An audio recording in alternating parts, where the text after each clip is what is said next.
Hello! Alors, Dans cette vidéo, on voulait vous faire quelque chose de différent, vous raconter un peu comment ça a été notre toute dernière traversée. De où à où, Tristan? madame, De Madère aux Canaries. Donc, on va vous expliquer plusieurs points qu'on a à vous raconter. Alors, on va parler un peu de budget. On sait que la réalité, après 2 ans, commence à nous rattraper. C'est un peu plus difficile. Donc, merci à tous ceux qui nous supportent. Ils nous aident grandement dans le Patreon. Et on a aussi trouvé d'autres moyens pour être inventifs dans notre aventure. Fait qu'on a commencé à prendre des stagiaires. Dans la dernière traversée, on avait une stagiaire française de Paris. Méchant changement, Paris, le voilier. Oui. Et on lui a fait vivre une aventure avec nous, en famille, dans notre voilier, avec la traversée. Et ça a été mutuellement bénéfique, je pense, autant pour elle que pour nous, de la vivre. Et ça nous aide aussi dans les manœuvres à avoir une personne de plus. Donc, on va probablement poursuivre encore quelques mois cette expérience-là avec des différents stagiaires. Il y en a d'autres qui arrivent dans quelques jours. donc moi, je fais aussi des camps de 9 à minuit. Mais finalement, je fais que de 9 à 11, donc 2 heures. Parce que la mer a forcé aussi le vent et c'est gentil. Et maman fait continuellement. En fait, oui, Tristan y avait son premier quart. Il était super content et fier de le faire tout seul. Mais d'un coup, la mer il a vraiment changé. Oui, on a eu à faire plusieurs changements de voile. Des ajustements. Des ajustements. Et quand il y a des ajustements, bon, Tristan, on ne veut pas qu'il participe encore tout seul à faire ce genre d'ajustement-là. Surtout donc, la on a nuit. pris la relève. Surtout la nuit, oui. Il n'était pas content que maman et papa, on aille enlever son quart. Une nouveauté de notre dernière navigation, c'est qu'on a profité, dans notre passage, il y avait 2 parcs naturels portugais. Et on s'y est arrêté 3 nuits à chacun. Ça nous a permis de se reposer et de préparer la nourriture, les repas pour la prochaine navigation. On a beaucoup apprécié. Parlons maintenant de notre évolution en mer. La dernière navigation de Madère aux Canaries, on a évolué et on voulait vérifier à quelques aspects qu'est-ce qui avait évolué. Donc, on va commencer par le premier sujet, la gestion de la nourriture. Ah oui. Je pense que c'était un gros progrès qu'on a fait. L'effet d'avoir préparé des repas à l'avance, utiliser notre congélateur pour les mettre, même s'ils deviennent juste un frigo un peu plus froid en mer. Tristan était super content. Et Tristan, parce que c'est quoi les mets que tu as aimé le plus en navigation? La lasagne. Une lasagne, hein? Et quoi d'autre aussi? Les poulets au beurre. Ah oui. On a fait des poulets au beurre, on a fait de la lasagne, même des biscuits au chocolat, plein de biscuits au chocolat. Donc, ça nous a permis vraiment de bien se nourrir, ce qui faisait que notre cycle normal, un peu, il était plus facile à reprendre aussi. Là. Donc, au niveau nourriture, normalement, on déjeunait, le petit déjeuner était tous ensemble. Après, sur l'heure de midi, chacun mangeait où il voulait, soit à l'intérieur, à l'extérieur, ou s'il y avait quelqu'un qui dormait, on le laissait dormir. Et le soir, on essayait aussi de se reprendre. Un repas familial, tout le monde ensemble. Tout le monde ensemble. Et bon, les quarts de nuit, c'est les quarts de la tentation, c'est les quarts de chips, c'est les quarts de chocolat. Tout ce qui est réconfortant. C'est ça. Donc, Tristan, c'est pour ça que tu aimes des quarts, hein, des chips.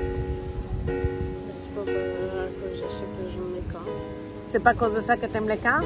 Mais tu aimes manger des chips dans les quarts ou des bonbons? Tu n'as jamais mangé, continue comme ça, maman et papa, on va avoir plus de chips. On est vraiment très contents, on a réussi à faire durer les produits frais aussi jusqu'à notre avant-dernière journée. Il faut dire que j'étais un peu le sergent des fruits et légumes frais. Oui, Marielle a très bien géré. J'ai comptabilisé bien qu'est-ce qu'on pouvait manger, combien de fruits et de légumes à chaque jour pour essayer de l'allonger au maximum. Et les menus changeaient en fonction de l'état des produits frais. Les copains navigateurs nous ont parlé des îles Canaries, des forts vents qu'il y a entre les îles et comment s'assurer de bien les respecter. Oui, d'ailleurs, le gouvernement il fait un petit pamphlet avec le dessin des zones d'accélération parce que ça peut même doubler le vent. Et c'est pas quand il y a beaucoup de vent, c'est sûr que le tas de la mer il change beaucoup aussi. Donc, on s'est aperçu, bon, on l'a pris vraiment très au sérieux cet avertissement-là. Et quand on est arrivé, effectivement, il y avait des vents près de 40 nœuds. C'est des très forts vents. En l'espace de quelques minutes, on a progressé de 20 à 40 nœuds. Et on a beaucoup réduit les voiles, plus que moins. Et ce qu'on s'est aperçu que le voilier avançait tout aussi bien. Il ne jutait pas, il était très stable et c'était très confortable. Donc vraiment, l'ajustement des voiles a été la clé. Oui, mais bon, là, Michel, il vous l'a raconté d'une façon très pragmatique. Mais la vérité, c'était différent parce que dans ce petit dessin que le gouvernement il donne pour les accélérations, c'est sûr qu'il n'explique pas à combien de kilomètres ou de milles marines l'accélération va commencer. Donc, selon nos calculs, on allait arriver près de la rail des cargos et tous les cargos qui sont dans cette zone vers 3 heures du matin. Donc, finalement, on a décidé que l'écart de cette nuit-là, on allait le faire juste Michel et moi parce que honnêtement, on ne voulait pas donner la responsabilité à Tristan. Il y a une stagiaire de vivre des forts vents tout d'un coup. Non, mais les cargos, juste les cargos, gérer les cargos, s'il a fallu communiquer avec eux et tout. Donc, on a essayé de faire une nuit blanche, nous deux. On s'est relayés. Moi, je n'arrivais pas à dormir parce que je voulais être vraiment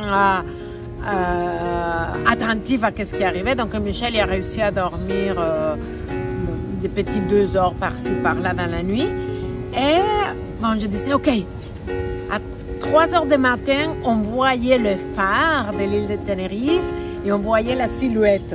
Dans la noirceur, c'est une nuit noire complètement. Là. À 3 heures du matin, on voyait Maria à côté du winch, prendre l'écoute dans la main et toute prête à recevoir le coup de vent. Non, mais je ne la prends pas dans la main. C'est impossible de retenir avec la main, bien sûr, Michel, quand même. L'écoute était dans la main. Donc, il y avait le winch pour le winch, j'avais ma manivelle, toute prête. Donc, j'ai dit à Michel, écoute, qu'est-ce que tu en penses si, pour prévenir, on réduit au maximum, on a laissé vraiment pas grand-chose de voile et on verra. Si c'est trop ce qu'on a réduit, on va larguer. On va lancer plus de voiles. Donc, 3 heures du matin, mouchoir dans les voiles, on avançait à 1 nœud. C'est-à-dire 2 km/h. Mais la mer était quand même assez forte, cette navigation. Donc, c'était pas confortable du tout. On a essayé de larguer un peu plus de voiles. On avançait à 3 nœuds. Ça continuait très inconfortable. On s'est dit, écoute, on ne sent pas les coups de vent. On largue encore plus de voiles. On avançait à... Oui, après ça, on a une vitesse plus normale, près de 4 nœuds. On a notre moyenne a fini encore à 5 nœuds. Mais finalement, je n'ai pas bougé de winch. J'étais à côté, prête à réduire n'importe quand. Là. Et quand est-ce que la fameuse accélération est arrivée? On est rentré dans la zone d'accélération à 10 h le matin. Okay. Donc, entre 3 h le matin et 10 h, bon, le temps est un peu long. C'était long, la titille. Mais on était prêts. Ah oui. Et si on vous dit que la mer était forte, oui, par moment, on touchait les 10 nœuds de vitesse, même si c'est juste en période très courte. Mais les vagues, ils venaient d'en arrière. Donc, on avait des vagues de plus de 2 mètres. Oui, je pense. Plus que 2 mètres. Donc, quand la vague il nous prenait, il te fait descendre, c'est comme on surfait. On touchait les 10 nœuds, là, quand même. Mais on est très contents. On se sent beaucoup plus sereine. On a plus peur. Bon, mais il faut toujours rester méfiant de la mer, toujours la respecter. Mais on se sent plus sûr aussi de nos manœuvres, de notre navigation et de notre bateau, bien sûr.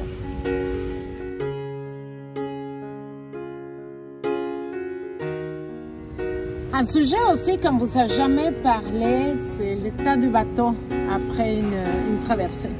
Oui, le Cyle. On a eu quelques vents qui éclaboussaient tout le pont jusqu'au Dodger. Et partout, il y avait de l'eau salée. En séchant, ça fait du sel et ça devait comme graisseux. Quoi qu'on touche autour du bateau, c'est graisseux, c'est collant. Et la seule chose qu'on pense qu'on arrive après ça à une marina, c'est de tout laver. Ah oui, on n'a pas le choix parce qu'en plus, le sel, même si tout ce que c'est métal au bateau, c'est un acier inoxydable. Un acier inoxydable, ça finit par rouiller tellement la quantité de sel qu'il y en a. Et c'est fou, hein? Quand la partie mouillée s'en va, on passe notre doigt là et on voit les cristaux de sel. Tristan il dit tout le temps, maman, on va les garder pour les salades. Mais donc c'est super important de faire un bon entretien par la suite au bateau quand on a la chance de le faire. Honnêtement, ça me fait un peu mal au cœur de devoir le faire à l'eau douce. Mais en même temps, on n'a pas le choix parce qu'en plus, toute cette humidité qu'on a, on la rentre dans la partie habitable du bateau et c'est là que la moisissure gagne le terrain. D'ailleurs, nos vêtements des cars, parce qu'on a dû les mettre, nos salopettes de navigation. En arrivant, je les ai accrochés à la bombe. J'ai sorti la grosse arrosoir du jardin et tout au complet trempe à l'eau douce. Il faut tout arroser, y compris nos coussins, tout ce qu'on a qui est exposé à l'extérieur. On arrose à l'eau douce et on frotte un petit peu l'acier inoxydable avec du savon de vaisselle. Parce que juste arroser à l'eau, c'est comme je dis, c'est comme graisseux. C'est une drôle de sensation dans les mains et dans les pieds. Oui, donc ça part pas juste à l'eau, il faut frotter un petit peu.